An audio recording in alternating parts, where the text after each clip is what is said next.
मेरे प्यारे देशवासियों, नमस्कार। साथियों, कोरोना की इस संकट काल में वैक्सीन की अहमियत सभी को पता चल रही है। इसलिए मेरा आग्रह है कि वैक्सीन को लेकर किसी भी अफवाह में न आए।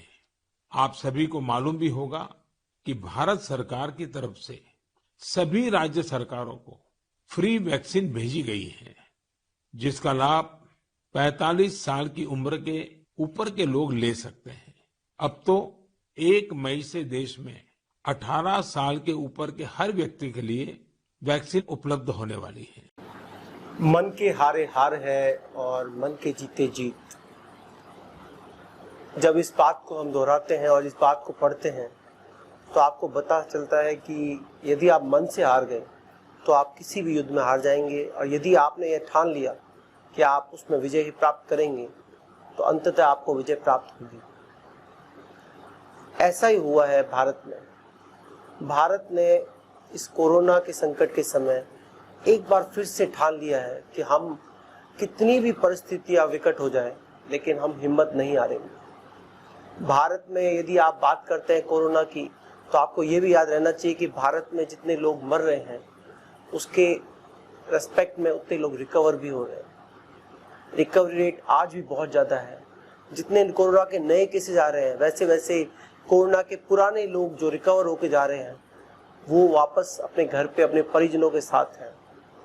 जब हम ऑक्सीजन की कमी की बात करते हैं, रेमडेसिविर की कमी की बात करते हैं, वैक्सीन की कमी की बात करते हैं, तो हमें याद रहना चाहिए कि पिछले साल हमारे पास न रेमडेसिविर थी, न वैक्सीन थी, न वेंटिलेटर्स थे, इवन मास्क भी नहीं थे, सैनिटाइजर भी नहीं थे। तब भी हमने अपनी इच्छा शक्ति से और अपनी इस दृढ़ इच्छा शक्ति के भरोसे विश्व में विजय प्राप्त की और हम उस स्तर पे पहुंचे जब कोरोना के केसेस लिटरली खत्म हो गए थे। हमें हिम्मत नहीं आनी। हमें याद रखना है, आज हमारे संघ के जो वरिष्ठ सहकार्यवाह थे उनके द्वारा, हौस बोले द्वारा बहुत अच्छी चीजें गई। उन्होंने हमें संबल दिया है कि आपको इस विकट परिस्थिति में किसी भी हालत में खुद को हारना नहीं है। हमें उन लोगों के लिए शुक्रगुजार होना चाहिए जो लगातार कार्य कर रहे हैं। यदि पॉजिटिव थिंग्स है तो उनके बारे में बात कीजिए। इस कोरोना महामारी के समय आपको जो घर से दूर रहते थे आज अपने घर के साथ समय बिताने का बहुत अवसर मिला है, उसका यूटिलाइजेशन कीजिए। भूल जाइए कि एक महामारी है। सच्चाई से आप नहीं भाग सकते, परंतु आपको याद रखना है कि सिर्फ पॉजिटिव थिंकिंग के थ्रू ही इस महामारी से जीता जा सकता है।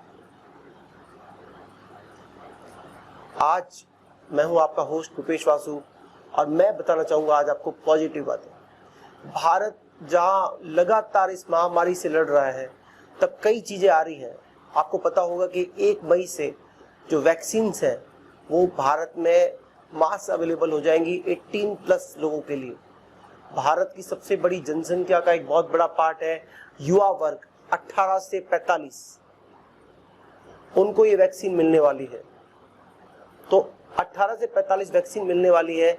उसमें 2 वैक्सीन जो मैन्युफैक्चरर्स हैं उन्होंने अपनी अपनी रेट बता दी है। कोई 700 के अराउंड है, कोवैक्सीन की जो रेट है वो 600 में देगा राज्य सरकारों को और प्राइवेट को मिलेगी 1200 रुपए में।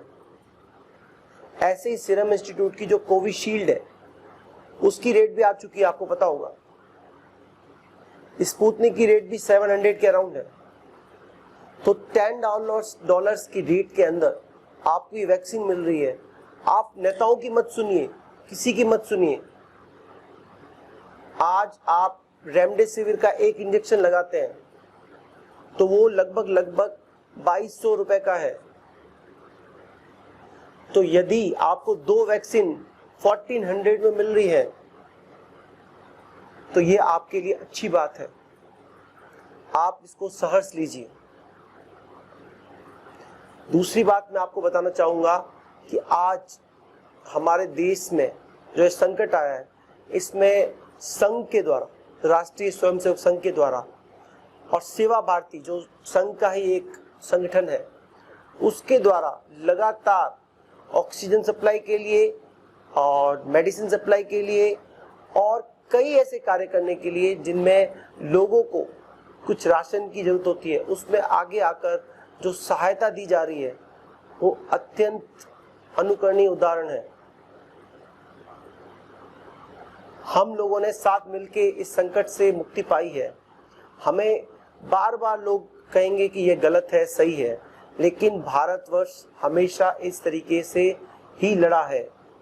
आपको बताना चाहूंगा कि नागपुर के अंदर जहाँ पे एक बहुत बड़ा संकट है, ऑक्सीजन की कमी है, वहाँ भी सेवा भारती के द्वारा लगातार कार्य किया जा रहा है और संघ के मार्गदर्शन में लगातार लोगों को दिशा निर्देश दिए जा रहे हैं। हमें इस संकट से निपटने के लिए खुद की तरफ देखना है, खुद के परिवार की तरफ देखना है, किसी और चीज पे हमें ध्यान नहीं देना है।